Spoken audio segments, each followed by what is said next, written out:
Professor ஒரு ஆட்டம் போட்டிருக்காரு. மதுரைக்காரன்லாம் அப்படிதான். ஒரு விஜய் நடிகரா இருந்து தலைவரா போயிட்டார். ஒரு விஜய் நடிகரா வந்திருக்காரு. இது ஒரு ஆடியோ லான்ச் மாதிரி எனக்கு தெரியல. ஒரு கல்லூரியில பாடம் எடுக்கிற மாதிரி இருந்தது. நாங்க நிறைய இசை வெளியீட்டு விழாவில் தொடர்ந்து பேரரசு, நான், தம்பி நேரம் கழிச்செல்லாம் வந்துடுவார் ரோபோ. எல்லா ஆர்டிஸ்டும் அப்படி இருக்க மாட்டாங்க. ஏன்னா கஷ்டப்பட்டு வளர்ந்தவன். ப்ரொடியூசர் நல்லா இருந்தா எல்லாரும் நல்லா இருக்கலாம் என்ற எண்ணத்துல வாழ்த்து வர்றாரு. நம்ம ப்ரொடியூசர் அம்மா தைரியமா இந்த படத்தை எடுத்த துணிஞ்ச இருக்குல்ல, பெரிய விஷயம். உங்களை துணிய வைத்த, படம் எடுக்க வைத்த தாடிக்காரருக்கு நன்றி. ப்ரொஃபசர் இருந்தவங்க, அவர் ஒரு குத்தாட்டம் ஆடி இருக்காரு.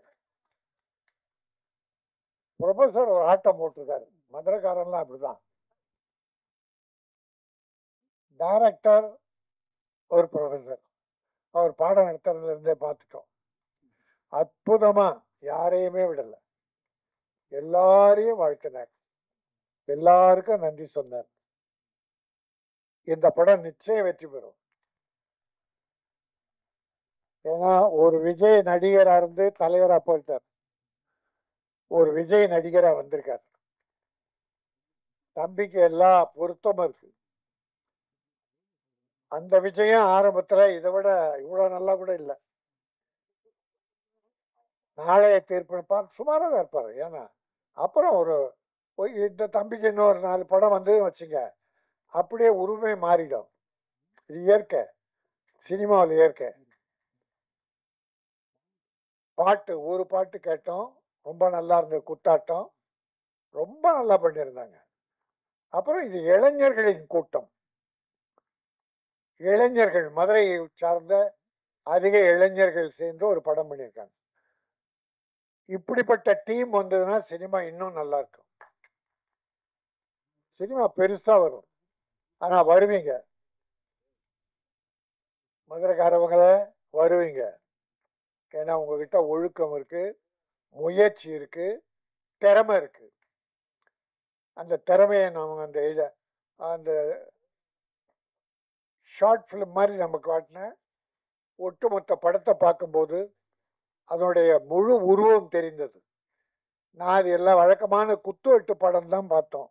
அப்படிதான் கத்தியை காட்டினாங்க, மீனை வெட்டினாங்க, ஆளை வெட்டினாங்க. ஆனால் டைரக்டர் சொல்லும்போது படி, கல்வியை கற்றுக்கொள், தவறுகள் காணுகின்ற இடத்துல உன்னுடைய வேலையை காட்டு. அது கத்தி எடுக்கணுமா புத்தி எடுக்கணுமா என்கிற ஒரு அற்புதமான விஷயத்தை மிக அற்புதமா இதில் சொல்லியிருக்கீங்க. வாழ்த்துக்கள். ஏன்னா ஏதோ படம் எடுத்தோம், கூத்தாடணும். ஒரு ஒரு 2 வாரத்துக்கு முன்னால அன்பு செய்யணும்னு ஒரு படம் பார்த்தோம். அவர் அப்படியே குடும்பத்தோடு தான் பண்ணார். ஆனால் முடியல. ஆனால் இந்த படம் மனதறிந்த ஆழ் மனதோட வாழ்த்துறேன், நல்லா வரும். ஆனால் நல்ல படங்களை மக்கள் வரவேற்கிறார்கள். இப்போ பார்த்தா இந்த ஒரு 6 மாசத்துல ஒரு 5, 6 சின்ன படங்கள்லாம் வெற்றி பெற்றது. கதையை தான் பார்க்குறாங்க, கதாநாயகன் யாருன்னு பார்க்கறதில்ல. இப்போ பெரிய பெரிய கதாநாயகன் நடித்த படங்கள்லாம் சரியா இல்லை. கமல்ஹாசன் ஒரு படம், மணிரத்னம் படம், என்ன லைஃப் பாருங்க. பெரிய டைரக்டர், பெரிய பெரிய ஹீரோஸ், படம் சரியா இல்லைன்றாங்க. மணிரத்னம் பெரிய டைரக்டர் தான், கமல்ஹாசன் உலக நாயகன் தான். கதை இல்லை, கதை மக்கள் விரும்பல, அந்த கதையை மக்கள் விரும்பல, அவ்வளவுதான். அதனால டைரக்டரோ மற்ற டெக்னீஷியன்ஸோ நான் குறை சொல்ல. கதை இருந்தால் யார கதாநாயகன் போட்டாலும் நல்லது.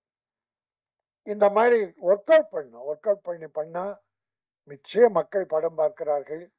ஆனால் இந்த படம் நிச்சயமாக வெற்றி பெறும். மதுரை 16 சங்கம் வைத்து தமிழ் வளர்த்த மதுரை. தமிழ் அந்த காலத்துல முத்தமிழ் வளர்க்க சங்கம் வைத்து தமிழ் வளர்த்தாங்க. அந்த தமிழ் இன்றைக்கு ஓங்கி வளர்ந்து கொண்டிருக்கிறது. அந்த மதுரையிலே உருவான இந்த படம் மதுரை 16 முத்தமிழ் போல் எத்திசையிலும் தமிழர்களெல்லாம் வெற்றி கொடி நாட்டும். ப்ரொடியூசர் மறுபடியும் படம் எடுப்பார். இந்த டீம் பெரிய டீமா தமிழகத்தில் வளரும். வாழ்த்துக்கள். நன்றி, வணக்கம்.